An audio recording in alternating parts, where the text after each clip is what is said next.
Today's video is sponsored by Senses Midnight. Senses Midnight is a 3D survival horror game inspired by the genre classics, featuring tank controls and a fixed camera angles that are in a nostalgic style. Discover the secrets of the park via environmental storytelling, lore, manage limited inventory slots carefully to avoid backtracking, weigh risk and reward on puzzles that may alert vengeful spirits, use hiding spots to temporarily elude your pursuer, and remember, there is only one place you can safely save your game. Accept the Ikeburo walking park to ooze dreadful atmosphere while the ever-present threat of the relentless Onryo stalks you. Senses Midnight is available on PlayStation 4 and 5, Xbox One, Series X and S, Nintendo Switch, and PC.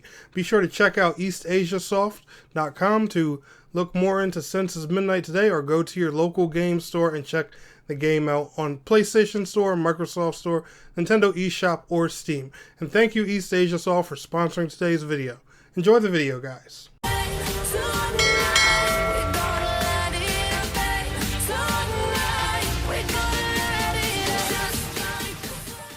Boy, oh boy. Every time there's a game I'm hype about on this channel, especially, an upcoming MMO that's particularly a console port, there's always some type of drama behind it. It never fails. With Neverwinter, when it was coming to PlayStation 4 and I started covering that, there was some type of issue. Skyforge, same thing. And the funny thing is, each and every time one of these issues pop up, the first thing I tell my viewer base is, hey, calm down. I'm sure there's some type of logical reason for why XYZ is happening. Yes, they're game developers, and they don't see everything, but at the same time, there's no way they could have missed XYZ, and I think there has to be a logical reason. And most of the time, most people will listen to me, but there's always, that good group that just says, no, Tanek, you're wrong, cash grab, greed, they're doing this, doing that.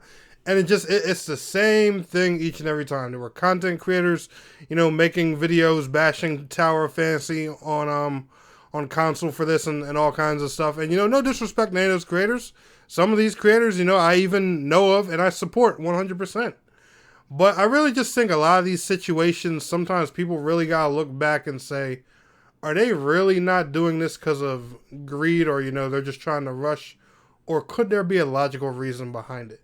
And I'm surprised with this situation in particular, nobody really took the time to even think that there could have been a possible logical reason. And come to find out, there actually is.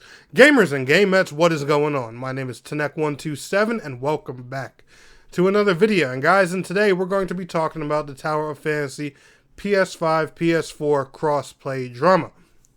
So, let me go ahead and give you guys a fill-in if you're new to this situation.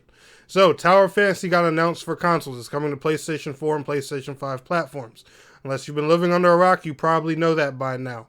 I did a speculation video when it first came out because the developers, they had made new social media for the console version and made a new Discord for it. I said, could Tower of Fantasy be its own standalone version when it comes to PS4 and PS5? Come to find out, my prediction was true, and they ended up announcing it. Of course, after announcing that, tons of negative feedback was swung their way. And, rightfully so, because people do want to bring, their progression from mobile and PC over to console. Especially if you don't have the greatest PC, or if you don't like playing on your phone.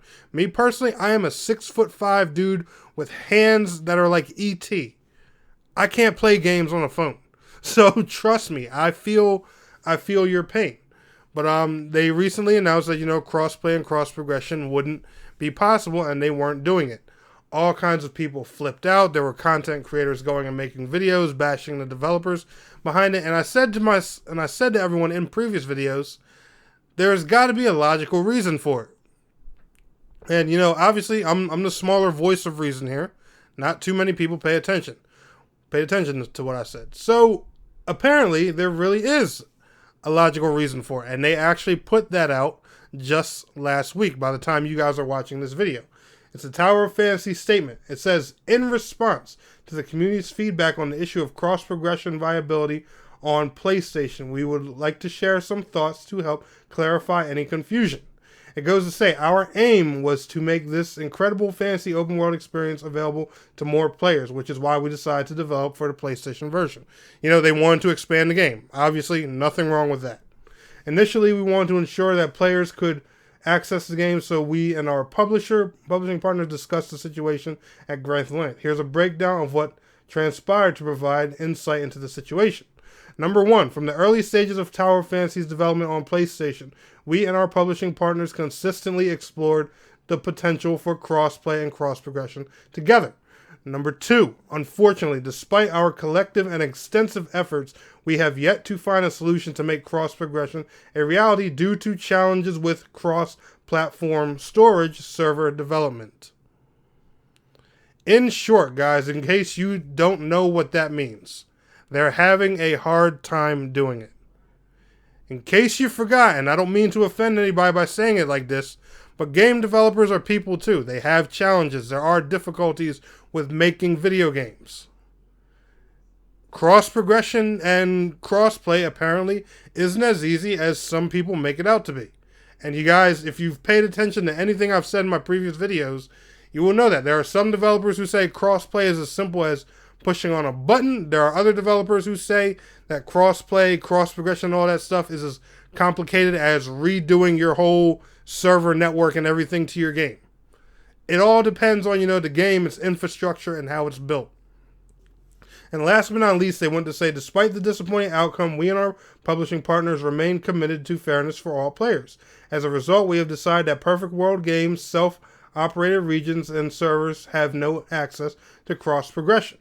Over the past year, our development team has been focused on optimizing the game experience in terms of both product and operations. We firmly believe that the PlayStation experience will bring an enjoyable experience to fans of the open world genre.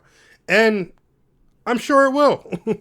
Because a lot of console players have been dying to play Tower of Fantasy since it was originally announced last year. And me personally, I'm still excited about it. Guys, I just wanted to bring this video out here to show you, that, hey, there is a logical reason behind it, and they're actually trying. And nowhere in this article does it say, they gave up on that process or anything. So crossplay and cross progression very well could happen one day. We just got to be, patient and see how things go. And I really hope a lot of the people that bash the developers for their decision feel kind of silly now, because they're legitimately just having trouble getting that process going. That's all it is. But anyway, guys, let me know how you're feeling down in the comments below. You enjoyed today's video? Smash that like button. I will see y'all on the next one. Peace out. Have a good one.